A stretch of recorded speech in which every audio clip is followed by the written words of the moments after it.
Hey guys, this video we're going to be talking about anachronisms in the Book of Mormon. Now, what is an anachronism? Well, here's the definition. An element in a text that is out of time or has not been proven to exist in the time and place of the text setting. So, for example, if you were reading a book and it said, after George Washington retired, he enjoyed spending time with Martha watching TV in the living room, you would know that that is an anachronism. That is out of place, doesn't make sense.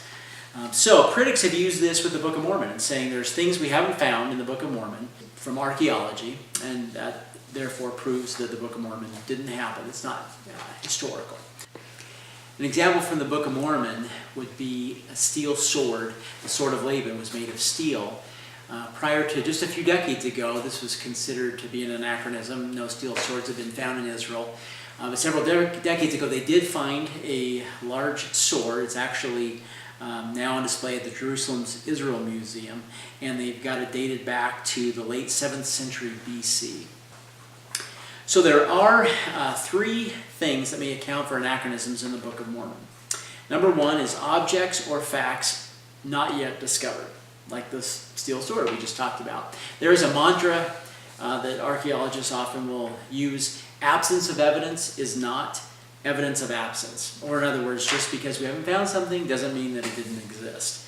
So there's a great resource on the Fair Mormon website where they actually show 60 items that may be considered items you could look through archaeology to try and prove, or in this case disprove, as an anachronism. As of the date 1842, 87% of the items on this list had not been confirmed.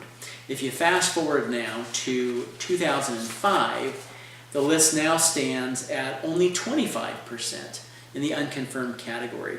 Some fun ones just to point out, for example, that have now been confirmed that weren't in 1842.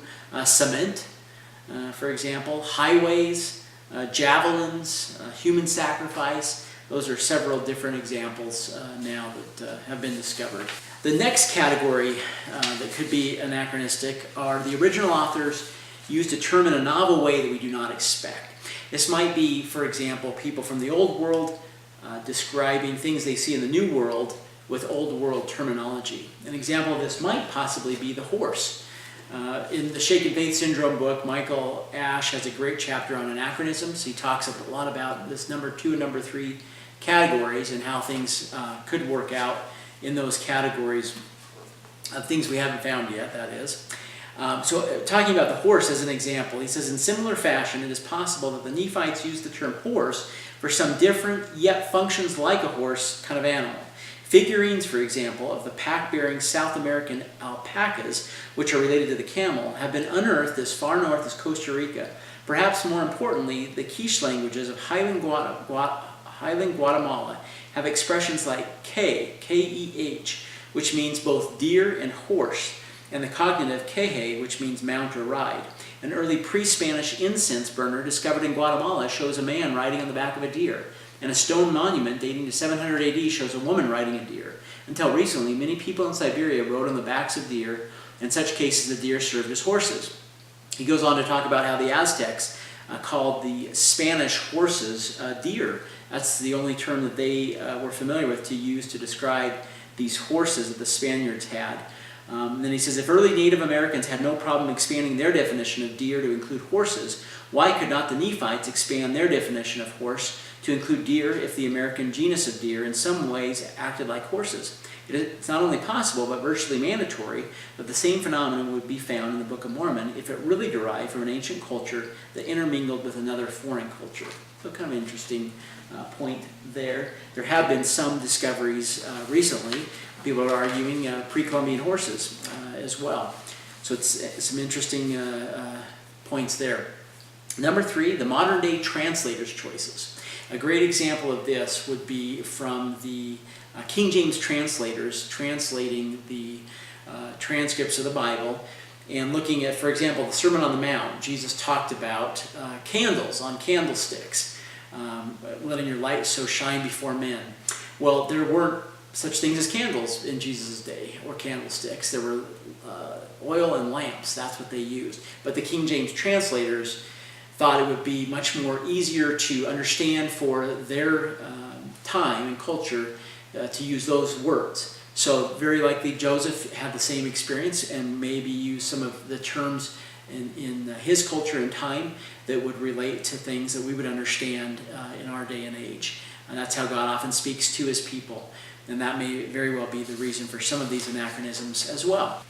Now, just to share a last couple of things with you, it is challenging also where the Book of Mormon possibly took place in Mesoamerica.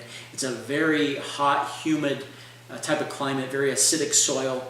Things disintegrate very quickly there. It's very hard for archaeologists, except for just in cave-type areas because of this. Also, only about 2% of the areas had any kind of archaeology performed on of any type. So it's a very undiscovered area as well. So those are some challenges. I thought I'd share a couple of things here that are interesting. Lions are mentioned in the Bible. They were just discovered in 1983, 2 lions, even though the archaeologists have been digging things up in Israel since 1864. But prior to 1983, we didn't throw the Bible out because we hadn't found lions prior to that. Horses were used by the Huns of Central Asia in 4th and 5th centuries AD. Low estimates of 20,000 horses, high estimates of 200,000 horses. But until 1974, there wasn't a single horse bone found in the entire territory of that empire. Interesting. Last, records say elephants roamed Syria and Upper Euphrates well into the Middle Ages, and pharaohs used to hunt them for sport, yet they've now disappeared without a trace. We haven't found any of that.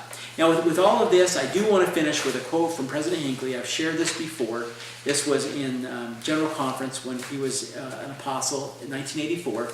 I want to just share a little snippet from the quote I shared before. The evidence for its truth, for its validity in a world that is prone to demand evidence, lies not in archaeology or anthropology, though these may be helpful to some.